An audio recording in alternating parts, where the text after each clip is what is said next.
ஒரு திட்டத்தை தொடங்கியிருக்காங்க. அரசனுடைய இந்த முன்னெடுப்பை நீங்க எப்படி பாத்தீங்க? இவ்வளவு நாள் உங்களுடன் ஸ்டாலின் சரி, இவ்வளவு நாள் அவர் யாரோட இருந்தார்? இந்த கேள்விக்கு பதில் யார்கிட்ட இருக்கு? உங்ககிட்ட இருக்கா? கேள்வி எழுப்பின தம்பிட்டு இருக்கா? நீங்களே பாக்குறீங்க, இந்த சாலையில் வரும்போது பார்த்திருப்பீங்க, வீடு தேடி அரசு என்று ஒரு பாரவுந்துல தமிழ்நாடு அரசு முத்திரையே போட்டு அது ஒவ்வொரு வீடு தேடி போகுது. எது போகுது? வீடு தேடி அரசு. இவள் நாள் அரசு யாரை தேடி போச்சு? ஓரணியில் திரள்வோம். எதுக்கு? கூடி கொள்ளையடிக்க, கூடி கொலை செய்ய, கூடி கற்பழிக்க. அதுக்கு தானே. வேற எதுக்கு? கூடி குடிக்க. வேற எதற்காக இந்த ஓரணியில் திரள்வோம்? ஓரணியில் எப்ப திரள்விய? தேர்தலுக்கு 6 மாசம் இருக்கும்போது. அதுக்கு முன்னாடி என்ன பண்ணுவீங்க? என்ன பண்ணுவீங்க? என்ன பண்ணீங்க நீங்க முதல்ல சொல்லுங்க. மொழி காக்கன்னு போட்டிருக்கீங்க. பக்கத்துல திராவிட பேரொழின்னு எங்க பாட்டனார் அயோத்திதாசருக்கு ஒரு மண்டபம் கட்டிட்டு, சரி சொல்லிட்டு போங்க திராவிட பேரொழி என்று. இவர் திராவிட பேரொழின்னா ராமசாமி ஐயா வந்து திராவிட இருட்டா? அவர் என்ன? சரி, திராவிட பேரொழி எப்படி எழுதியிருக்குன்னு பாருங்க. திராவிட பேரொழி, அதை படிங்கள. அங்க ஒற்றெழுத்து இல்ல. ஏன் இப்ப இல்ல? திராவிட பேரொழியா திராவிட பேரொழியா? அது என்னது? அது அரசு எழுதுது பாருங்க. சென்னை கடற்கரைக்கு போங்க, நம்ம தமிழருக்கு கீழே சென்னை இங்கிலீஷ் இருக்கும். தமிழ் வளர்க்கிறார்கள், மொழியை காக்கிறார்கள், மண் காக்கிறார்கள். இவ்வளவு நாள் என்ன பண்ணாங்க? அள்ளி வித்து திண்டு கொண்டு இருந்தார்கள். எந்த ஆத்தில் மண் இருக்கு? எந்த மலை இருக்கு? போகும்போது மலை மணலா எத்தனை பாரந்துகள் போய்கொண்டிருக்குன்னு பாருங்க.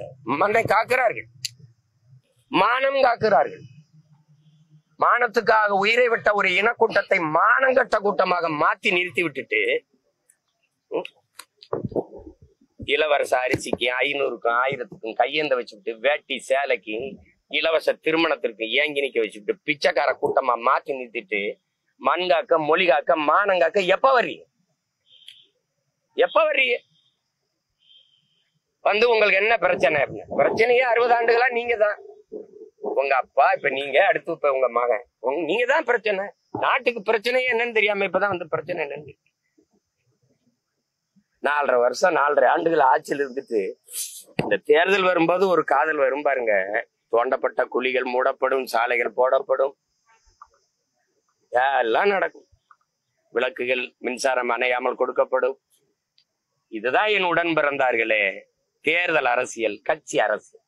என்றைக்கு இது இரண்டையும் கடந்து மக்கள் அரசியல் இந்த மண்ணில் மலருதோ, அன்னைக்குத்தான் மகத்தான தலைவன் காமராஜரின் ஆட்சி இந்த மண்ணில் மலரும். இல்லைன்னா அது மலராது. சும்மா இவங்க காலங்காலமா இந்த ஏமாற்று பாருங்க. நீ பிஜேபி வந்துடும். பிஜேபின்னு ஒண்ணு இல்லைன்னா திமுக செத்து 20 வருஷம். திமுகங்கிற கட்சி அழிஞ்சு 20 வருஷம் ஆயிருக்கு. யாராவது மறுக்க சொல்லுங்க. திமுகவை பதவியில் அமர்த்தினது ஐயா ஸ்டாலினா ஐயா மோடியா? யாராவது மனச்சான்று இருக்கிற நெஞ்ச வச்சு சொல்லு. திமுக கட்சி உழைச்சு வந்துச்சா? பாரதிய ஜனதா வெள்ள வச்சிருக்கா? பாரதிய ஜனதா வந்துரும். குடுகுடுப்பக்கார மாதிரி ஊரோட அடிச்சு கத்துனது யாரு? இன்னும் 15 வருஷமா கத்துறேன். 3வது முறையும் வந்துட்டோம்ல. இப்பவும் பிஜேபி வளர விடக்கூடாது. பிஜேபி வளர விடக்கூடாது. இது எங்க வளருது? பிஜேபி வளர விடக்கூடாதுன்னு பேசுகிற பெருமக்கள், எதிர்கட்சியா இருக்கும்போது கருப்பு கொடியும் கருப்பு பலூனும் பறக்க விட்ட பெருமக்கள் ஆட்சிக்கு வந்தபோது வெள்ளக்கொடி பிடித்தது ஏன்? எதிர்கட்சியா இருக்கும்போது கோபேக் மோடி என்று முழக்கத்தை வைத்த நீங்கள் ஆட்சிக்கு வந்தபோது வெல்கம் மோடி என்று முழக்கத்தை முன்வைத்தது ஏன்? எனிமையா இருந்தவர் அதிகாரத்துக்கு வந்த பிறகு ஸ்வீட் எனிமையா மாறினது எப்படி? அமலாக்கத்துறை சோதனை வந்தது, அது அமுக்குன மாதிரியே அமுல் ஆக்கம் ஆயிருச்சு. எப்படி அமைதி ஆயிருச்சு? எப்படி வந்தார்கள், சோதித்தார்கள். சரி, என்ன நடந்தது? யாருக்காவது சொல்லுங்க. நீங்க எல்லாம் சொல்லுங்க. நேர்மையான ஊடகங்கள் நெஞ்ச தொட்டு ஏதாவது பேசுங்க. எங்கது? 3 முறை நிதி ஆய்வு கூட்டத்துக்கு வரமாட்டேன் என்று நெஞ்சு நிமித்தி சொன்ன நம்முடைய முதல்வர் ஈடி ரைடு வந்தானோ ஓடி வாரேன் மோடின்னு போனது யாரு? அங்க போய் கையை பிடிச்சுக்கிட்டு கெஞ்சிக்கிட்டு கெஞ்சி நீங்கள் இந்த அமலாக்கத்துறை அந்த சோதனையை மூடுனீங்களா? இல்ல எதிர்த்து நின்று போரிட்டு முன்னீங்களா? இப்படி ஒரு கேடுகட்ட அரசியல் கட்டமைப்பை இந்த திராவிட கட்சிகளை தவிர எவன் செய்வான்? எவன் செய்வான்?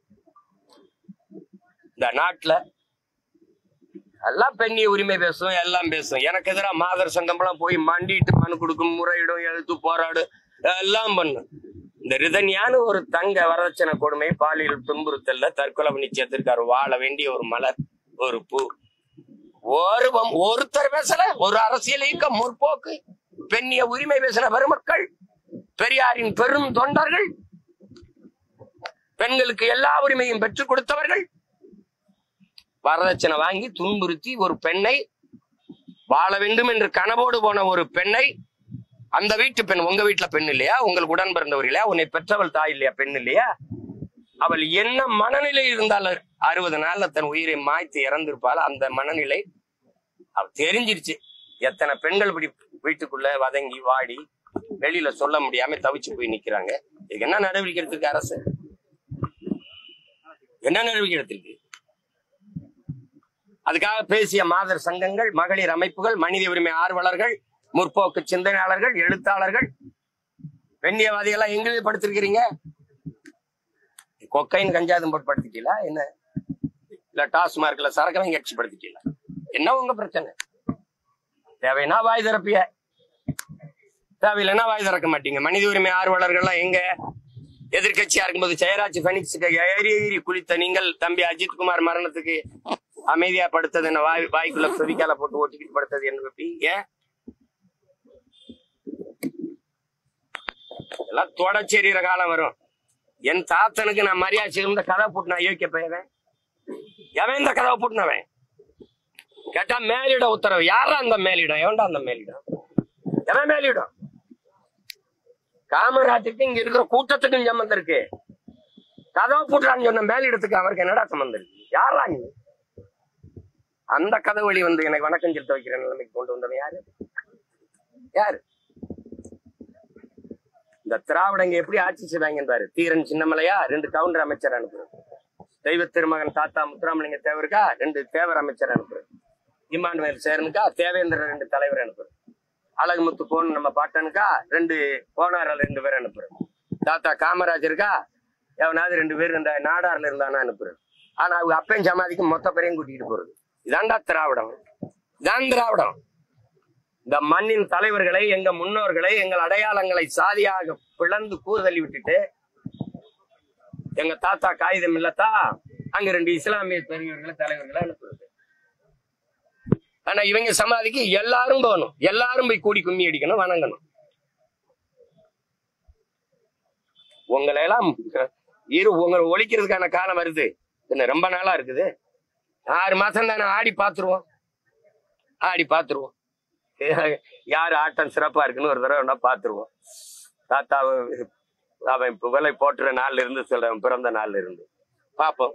உண்மையிலேயே நல்ல ஆட்சியை, நல்ல அரசை இந்த மக்கள் விரும்பினாங்கன்னா என்ன நடக்கும்னு தெரியும்ல? பாத்துருவோம்.